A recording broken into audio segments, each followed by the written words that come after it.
Hi, everyone. Welcome to 3GNY Stories Live WEDU Wednesday. Thanks for joining us tonight, and Shana Tova. We wish all of you who observe a happy and healthy new year.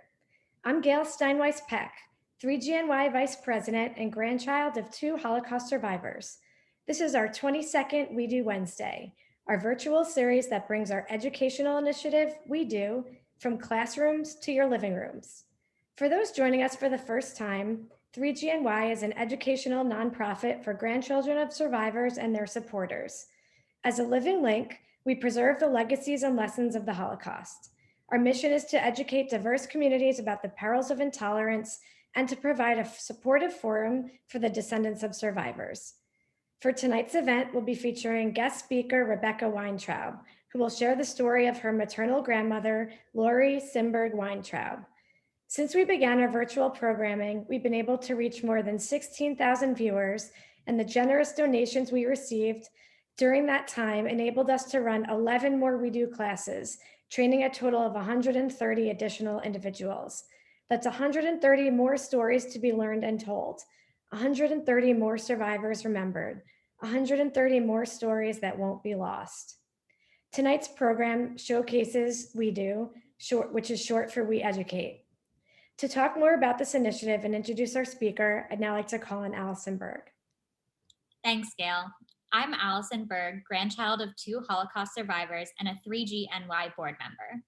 We Educate, or WEDU, is a 4-week training program that empowers grandchildren of survivors to compile and compellingly share their family's Holocaust experiences in school classrooms and with community groups. Education is more important and more urgent than ever, given the horrifying rise in anti-Semitism we see in our world today. Studies have shown that students who receive Holocaust education are more tolerant and comfortable with people of different races and backgrounds. They're more willing to challenge incorrect or biased information and are more likely to be upstanders. Through our grandparents' testimony, we talk about the importance of calling out small injustices wherever they are found, on the playground, in the classroom, and on the street, because stepping in early and often is the best way to create change. By the time the Nazi tanks roll in, it's too late. 3GNY has trained over 350 speakers in New York, New Jersey, Philadelphia, and around the country on Zoom since the pandemic hit. We've spoken in more than 500 classrooms and have impacted more than 31,000 students. Between our live programming and YouTube channel, more than 16,000 additional people have heard our stories. We have hope that through this work, we are making a difference by keeping those stories alive. You can help us accomplish this through a financial gift of any amount. This will go directly towards training more speakers and reaching even more students. We do not solicit donations from schools, teachers, or students, and we provide programming to schools completely free, aiming to keep the cost of training to 3Gs as low as possible. There's a link with ways to donate in the chat, and we hope you'll consider making a gift. If you've already donated to us, thank you so much. And if you want to sponsor an event or program in honor of a survivor, please be in touch. Thank you again for being here tonight. You're helping us honor the memories of our grandparents and ensuring that never again is more than just an empty phrase.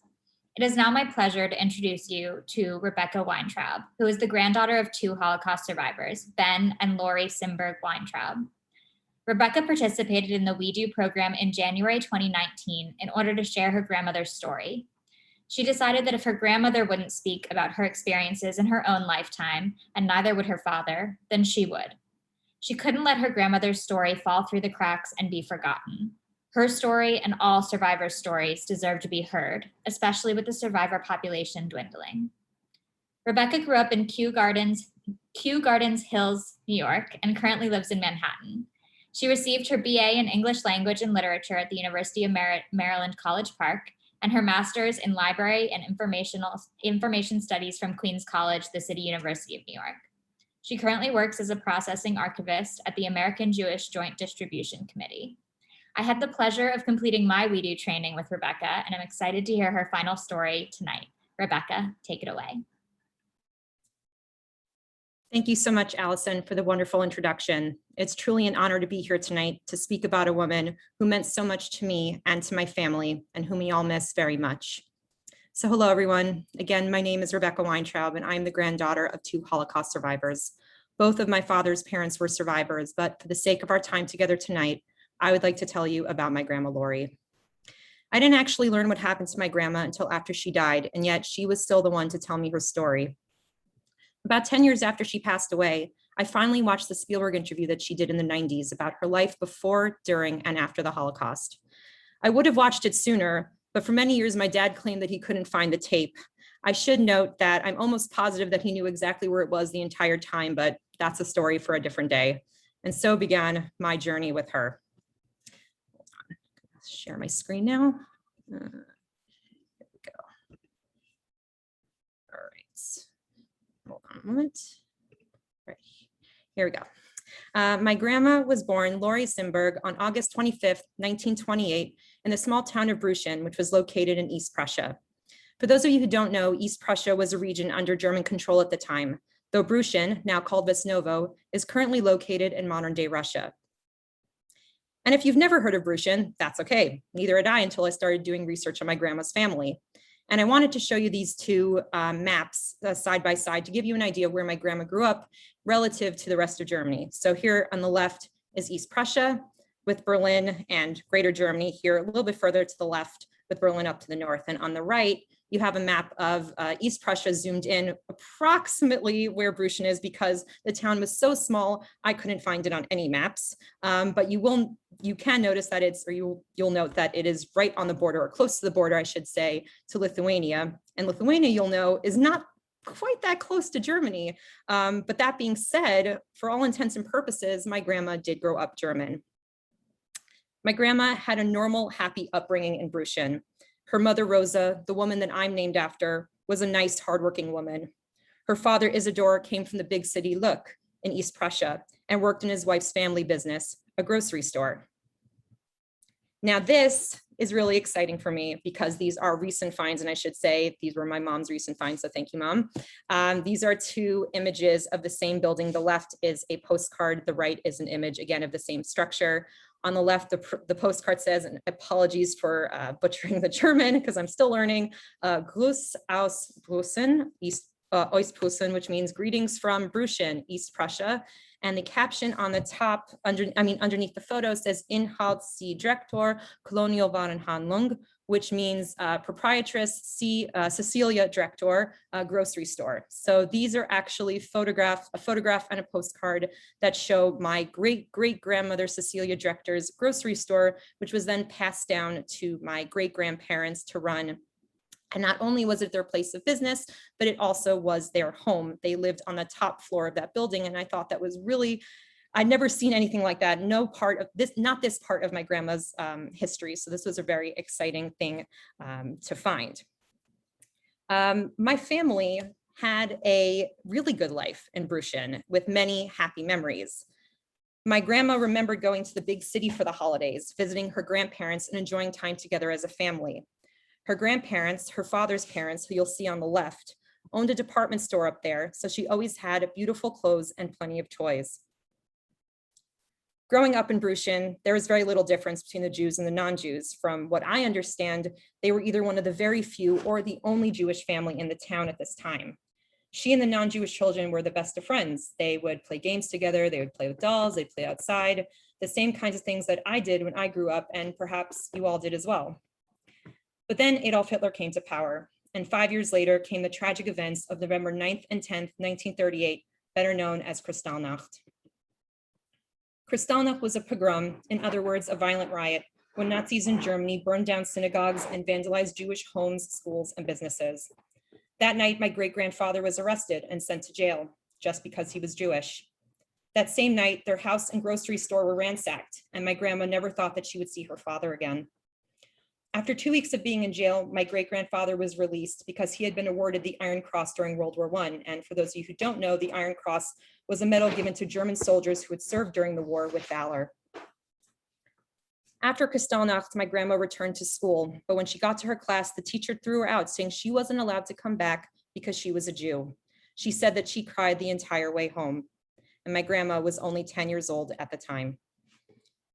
It was at this point that my family realized that they had to leave Brüchen. My grandma and great-grandparents packed up what little they could and moved to Berlin. Now, you might be asking yourself, why did they move to Berlin? Why did they move further into the lion's den of Nazi Germany? I've been asked this question, and I've asked this question, frankly, many times. And the honest answer is I really have no idea. It doesn't make a whole lot of sense to me. Before moving to Berlin, and even before Kristallnacht, I learned that they had attempted to come to the United States, as my great-grandfather had two siblings who had made it to Decatur, Illinois, of all places, between 1938 and 1939, but that attempt did not work out.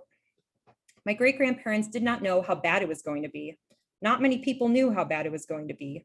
No one thought that a civilized nation like Germany would be capable of what we now know of as the Holocaust.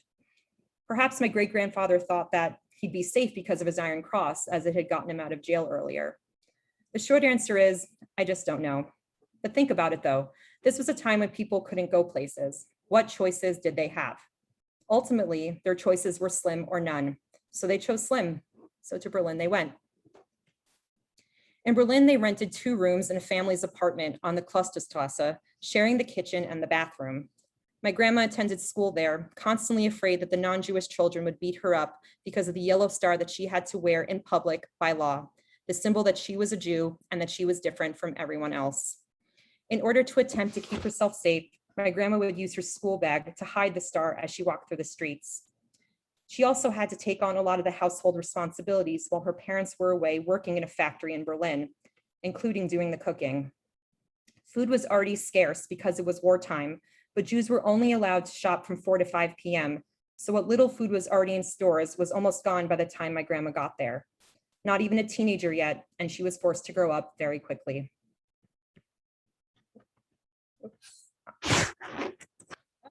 In January 1942, when my grandma was 13 years old, her family got a letter saying that they should be packed and ready to leave Berlin.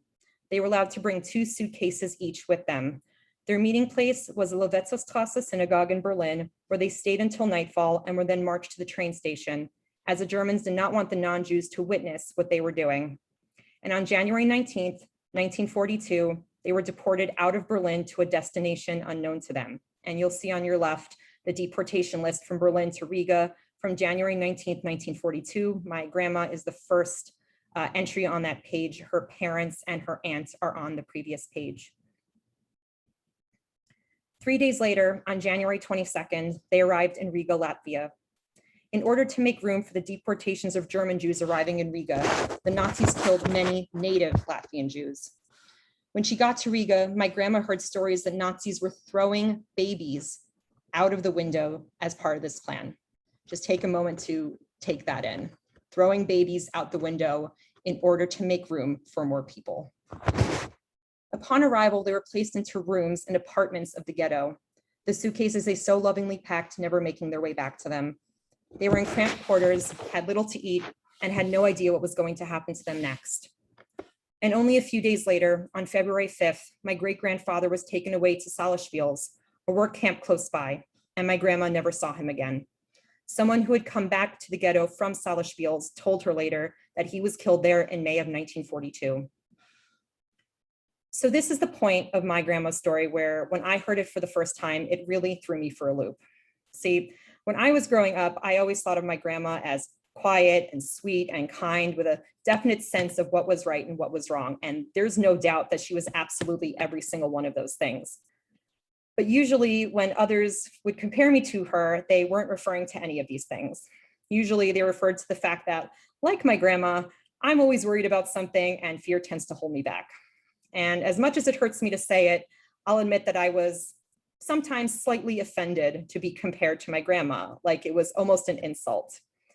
But this all changed when I heard this part of my grandma's story. And as it turns out, I didn't know her as well as I thought I did.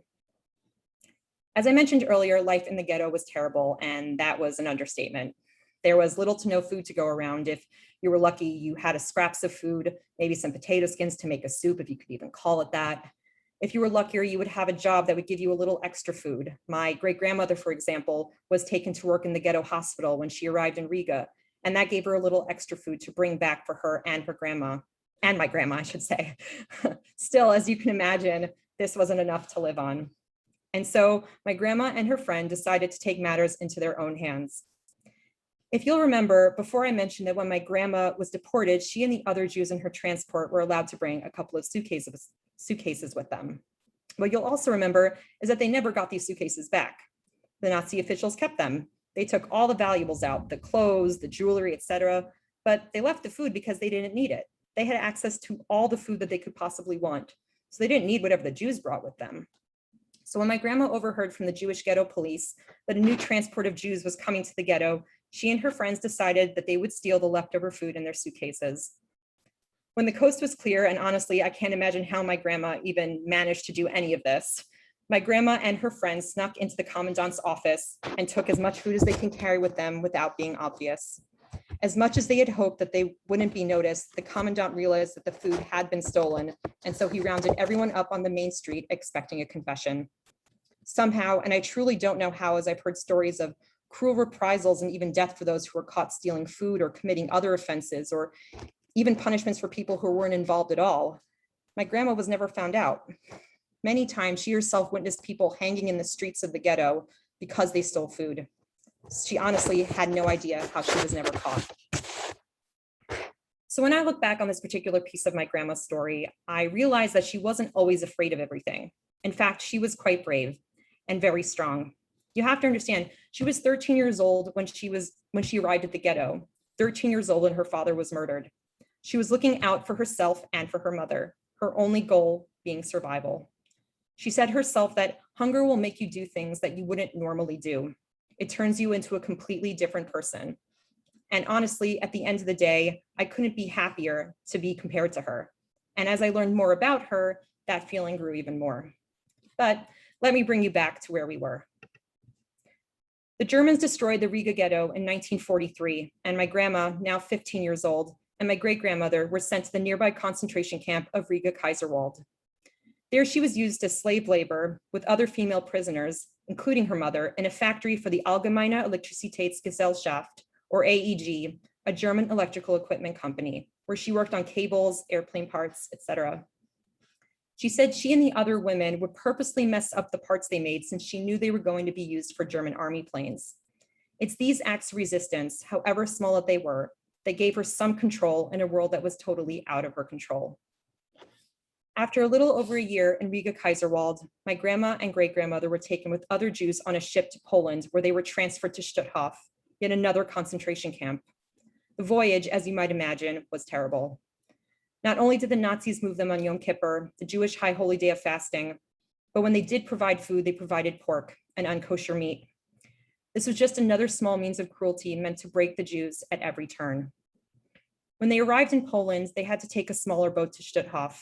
My grandma never forgot that upon arrival, one of the Nazi officers said, "You're coming from the sanatorium to the crematorium." In other words, you're going from bad to so much worse. The crematorium, of course, being the place where they burn the dead bodies. Essentially, you were only at this camp to die. After 4 weeks at Stutthof, my grandma and approximately 300 others who had worked for AEG while at Kaiserwald were moved from Stutthof to Thorn, one of its subcamps, to work for AEG there. In November 1944, they took the train to where this factory was being built. Only a few months later, in January of 1945, the Nazis knew that the Russian army was advancing on them. So the Germans, wanting A, to get as far away from the Russians as possible, and B, wanting to kill as many Jews along the way, put my grandma, her mother, and the other Jews in this small camp on a forced march back to Germany in the snow. On these marches, if you couldn't move, or you couldn't move fast enough, or simply just because, you would be shot and killed. My great-grandma, at this point in her early 50s and on the weaker side, told my grandma that she simply couldn't go on. She couldn't walk any further in the snow and in the cold. My grandma told her, "No way, you're not stopping so that you can be shot." So at 16 years old, my grandma held her mother up, making sure that they kept moving. That's something that no child should ever have to do. Along the way, the Nazis would have the Jews stop in barns overnight, and they would pick up the march in the morning. One time, they were locked in an empty jail, and one night, the crucial night, they were left in a food silo where grain was being stored. In the morning, my grandma and the rest of the group woke up to find that the Nazis were gone. They could have very easily shot them before retreating from the Russians, but amazingly, they didn't. Of course, at the time, they had no idea if the Nazis were coming back. So they stayed in place for a little while, not sure if they were nearby. According to my grandma, at this point, they were practically on the front lines of the fighting. After some time, they left the silo. They got to Bydgoszcz, a small village in Poland where some of the local villagers let them in and gave them some food to eat. They stayed there for a few days until a Russian soldier found them and asked them who they were. They thought that he would kill them, perhaps because they were the German enemy. A woman who spoke Russian explained their situation and they were spared. At this point, from the hundreds of people who were with them at the beginning of this journey, I believe only a small number of people survived in total with my grandma. My grandma was in Poland for about 5 months after being liberated on January 28, 1945, as fighting was still going on and would have been dangerous to travel. And so in June 1945, she and her mother finally made their way back to Berlin. And this is her Ausweis, her ID, that was given to her not long after she returned to Berlin. The red cover on the left says Opfer des Faschismus, which means victim of fascism, and the KZ symbol refers to concentration camp, and it has her first name, last name, where she was born, her birth date, and her address. When my grandma and great-grandmother returned to Berlin, they thought that they'd find some family or friends still alive, but nobody that they knew who had stayed in Germany had survived, including 2 of my grandma's aunts and their families. They managed to retrieve some things they left behind with a non-Jewish neighbor before they left, including some of the photographs and documents that I showed you earlier. And since they didn't know how long they were going to be in Berlin, both my grandma and my great-grandmother got jobs. My grandma at a German insurance company, and my great-grandmother for the American Jewish Joint Distribution Committee, the same humanitarian aid organization that I work for today. And these are also 2 really great finds. Again, thank you, Mom. That on the left is a picture of the staff of the joint in Berlin, the food distribution warehouse. My great-grandmother is all the way at the end with the polka dot address, and my grandma's friend, Judith Temerzon, who I knew when I was growing up. She was like Aunt Judy. She was very close family friend, is right here standing next to the uniformed man in the middle. And on the right is a picture of my great-grandmother. She's in black and she is weighing out food. My grandma said that that was her job when she was working at the food distribution warehouse, that she would weigh out food for the food packages. And these packages were for the Jews who were living in Berlin, whether they were on their way to other places or they were staying in Berlin and needed some support. And I think that it's, for lack of a better word, is really cool that we have these pictures. These were taken in 1946 by Willie Jacobson. And to know that my family has a connection with JDC, that now I work there, it's like this whole connection has kind of come full circle. And even though I know this is a presentation about mostly about my grandma, I think they needed each other, and they were kind of one, they depended on each other, and each of them survived because of the other and being with the other from start to finish. So this is much a tribute to my great-grandmother as it is to my grandma. So I'm sorry, I apologize. Right, 2.5 years later, 2.5 years later, in November 1947, when my grandma was 19 years old, my grandma and great-grandmother came on the SS Marine Tiger to the United States.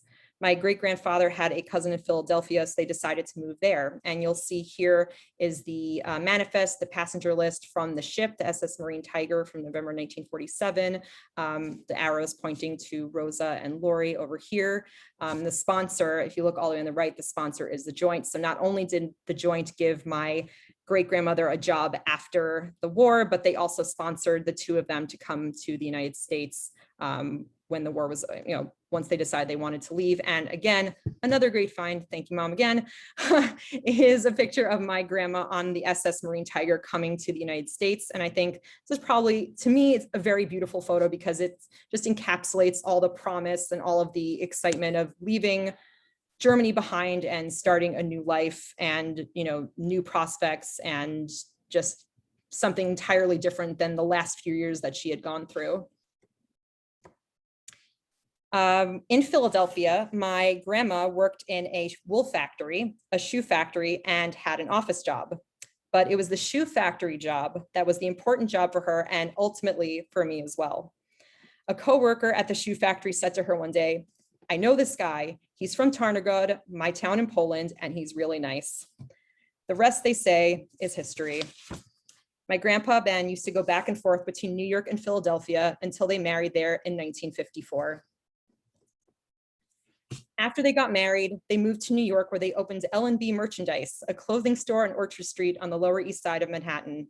They had 2 sons, my dad and my uncle, and 5 grandchildren, including myself and my brother. And 18 years after she passed away, she had a great-granddaughter, my niece, who carries on her name. She had everything that the Nazis intended on taking away from her. For all intents and purposes, she was never meant to live, but she did. As I said earlier, I only learned the majority of my grandma's experiences about 10 years after her death. I've known since I was around 12 that she was a Holocaust survivor, but the more I think about it, I'm pretty sure that I've known even longer somehow. Like it was an innate part of me, even if I didn't know what that meant until I got older. But even then, I didn't know much beyond the very basic of details. I wish I had known. I wish I'd been able to tell my grandma how much I admire her for her bravery, her strength, and her resilience, but I never got that chance as she passed away unexpectedly in 2002. She said that in the camps, you lived from one hour to the next, and you only had hope.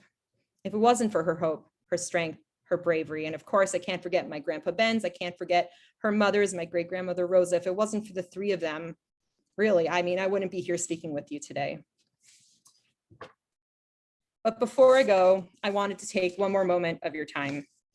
This event was originally supposed to take place last week on August 25th.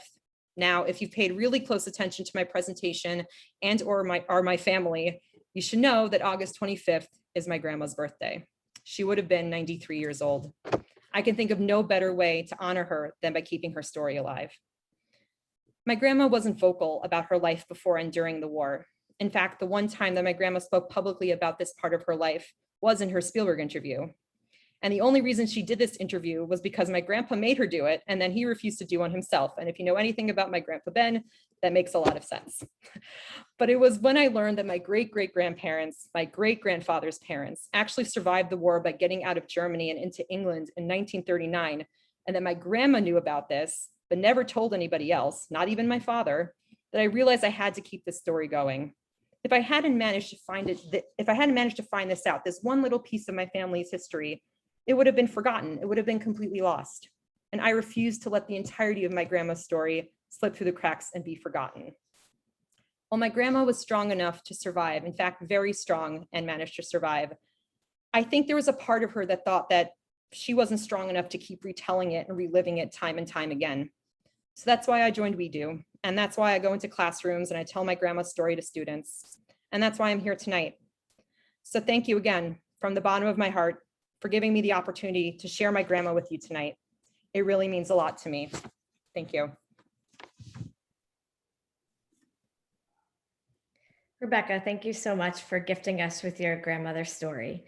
We're now going to open it up for questions. If you have a question for Rebecca, please type it into the Q&A and we'll do our best to address it. If we don't get to your question, please email info@3gnewyork.org and we'll get back to you later on.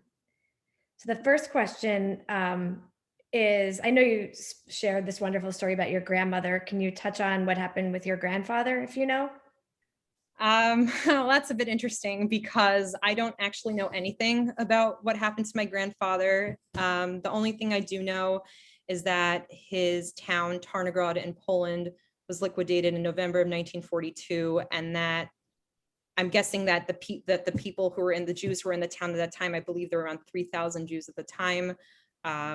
They were either, I guess, killed on the spot or sent immediately to Belzec. I don't know what happened to the rest of my grandfather's family members. He was one of, I think, 4 or 5 children. I think 5 children. I think he had 3 other siblings. One of his sisters survived. His parents did not, and neither did his other siblings. But after that, the only thing I do know is that while he was not in a concentration camp, he was in a Russian labor camp. When Tarnograd was liquidated, he went east and he ended up there. I mean, it was no picnic being in a Russian labor camp, but it also wasn't a concentration camp, I guess. But besides that, I don't know anything that happened to him. From what I understand from my dad, that the details of his story changed all the time, that he could never get the story straight. I don't know, no doubt the trauma had something to do with that, but I never really knew anything. And as you saw in my presentation, I have loads of pictures, not loads, but I have plenty of pictures of my grandma as a child. And I just realized when I was working, practicing on this presentation, like I've never seen my grandfather as a kid. There are no pictures of him until he's maybe, I think the earliest picture I've seen was maybe he was 25, maybe just come to this country or whatever it was. Like, don't know what he looked like at all. Don't know what his parents looked like, nothing. His siblings, except for his sister. That's about it. So it was a very different, story or lack thereof for my grandfather as opposed to my grandmother. You were just speaking about the photos of your grandmother as a child, and I think you briefly mentioned this, but maybe just give a little bit more of how you still have those photos after all that went down. Yeah, so in her testimony, my grandma said that they left a lot of the family photos and documents with a neighbor, I believe with a neighbor that I guess they trusted well enough to, a non-Jewish neighbor that they trusted well enough to leave this with. And when they came back to Berlin in June of 45, they went back to this neighbor and they had all these documents. I'm pretty sure the birth certificate that I showed at the beginning was one of them. The picture of her grandparents was also included in that as well. So a lot of this is due to this very kind neighbor that held on to all of this while my grandma was gone for 3 years from Berlin. We got pretty incredible that she had that wherewithal beforehand and the hope.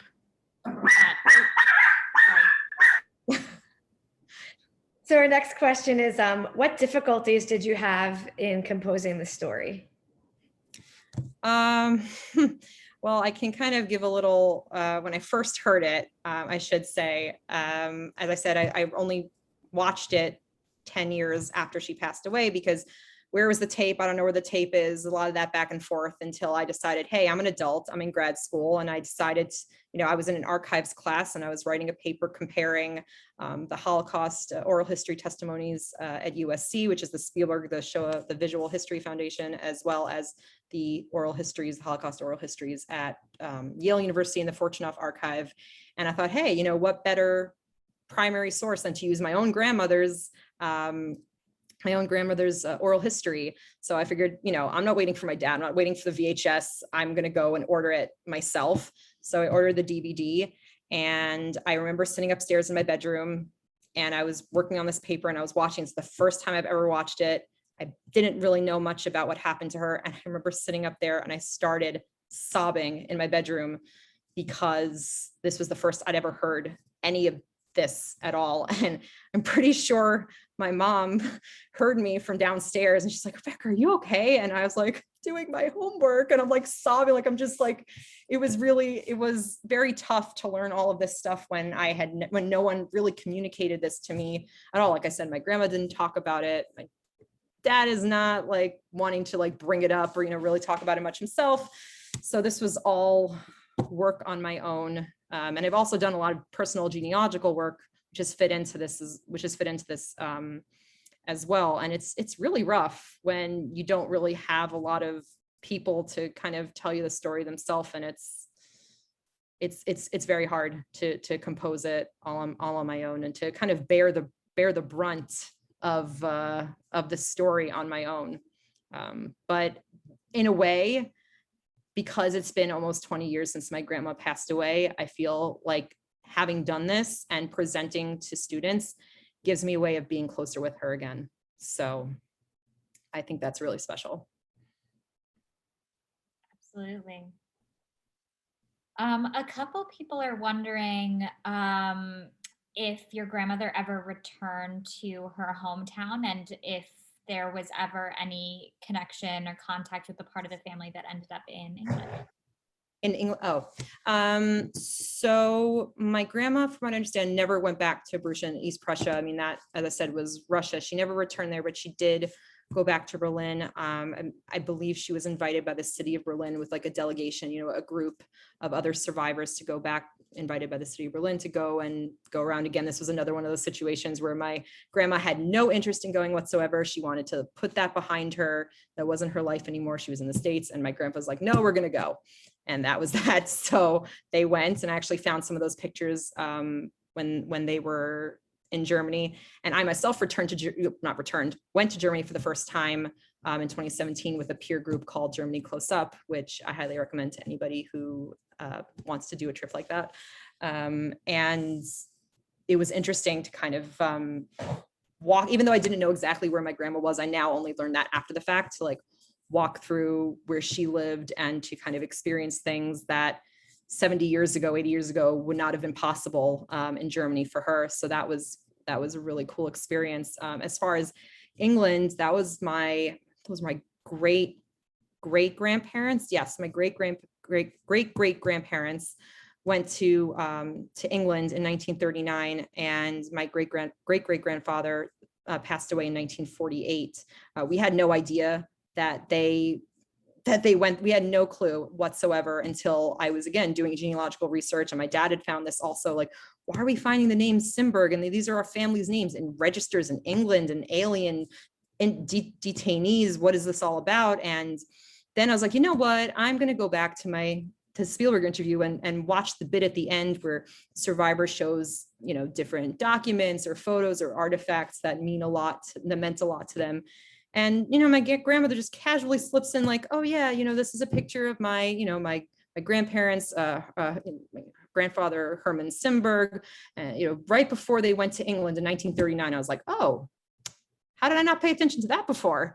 So that confirmed it, but they were, they didn't have any more children when they were there. I think they both passed away, and that was kind of the end. They never came to the United States, nothing that, not that I'm aware of. I believe that they both died in England, and that was that. Could you talk more about your work at JDC and how it's connected to the story with your grandma? Yeah, sure.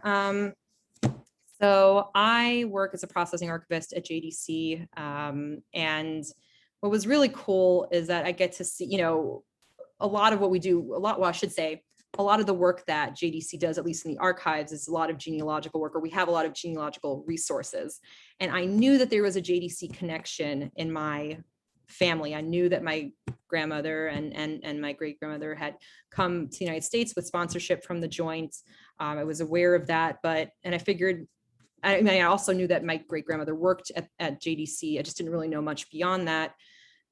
So when I went, your first day, you start typing things into the database, thinking like, oh, well, they should have our name there. And that wasn't the case. It took a while until one Passover a few years ago, I went home and I found, well, it was in a fit of nostalgia. Somehow these things always happen on Passover. My dad brings out this box of stuff and we're looking through it and found my grandmother's ticket, on the SS Marine Tiger that says Joint written on it. We saw like the Welcome to the United States card that has, AJDC, which, American Jewish Joint Distribution Committee written on it. That was very exciting. And then I finally had this kind of full circle moment where, the organization that helped bring my grandma here, the organization that helped employ my grandmother after the war, now they employ me, and that's actually pretty cool. And so I'm working in, I'm mired in the history of the organization, and my great grandmother and my grandmother are part of that history. And that is a really special, that's a really special connection to have. And I wrote a blog post about that for work. If anyone's interested, I can kind of put that down in the chat, and I can link to that if anyone's interested. So just get a little bit more of that story. That's so cool. I would definitely like to read it. I'm putting that in right now so anyone can read it if they'd like. What is it like sharing this with students, given all of the work that it really took for you as an individual to compile all of this information, given that, others in your family weren't necessarily, as keen on doing that? So how is it for me to share my story? Yeah. Okay. Well, actually, I really I really do enjoy it. Like I said before, just even working on this presentation was a way of me being close to my grandma because she's been gone so long. I was usually just thinking like I can remember the way that she sounded. Like I remember the way she said, you know, the way that she said my name, like in her accent, like that's the only thing I really remember, like a visceral kind of memory like that.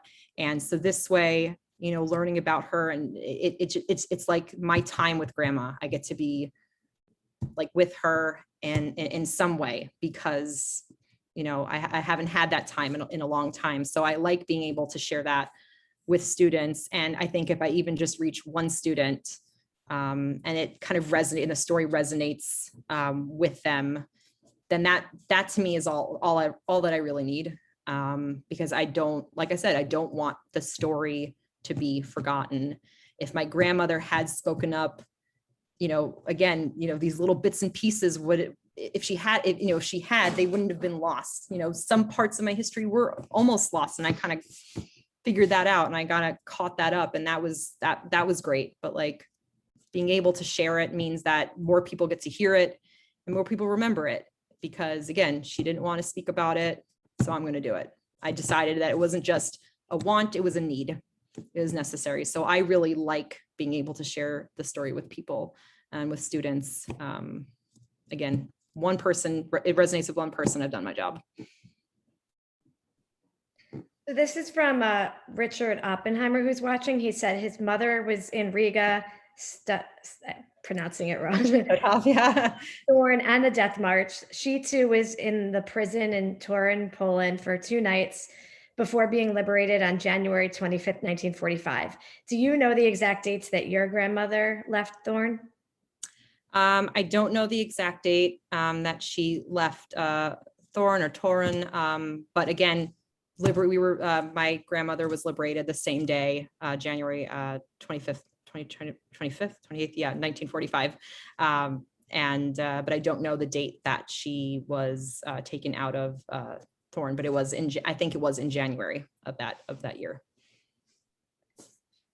So I think we're gonna wrap it up now. Thank you so much, Rebecca, for speaking tonight and sharing your grandmother's story.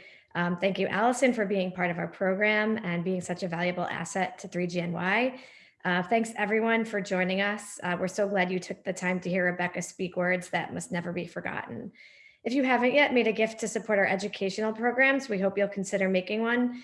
Please refer to the chat for ways to donate. Thank you. Also, if you have connections with educators who may want our speakers to present to their classes, please let us know. We have a large speakers bureau of grandchildren prepared and ready to present, just like you saw Rebecca do right now.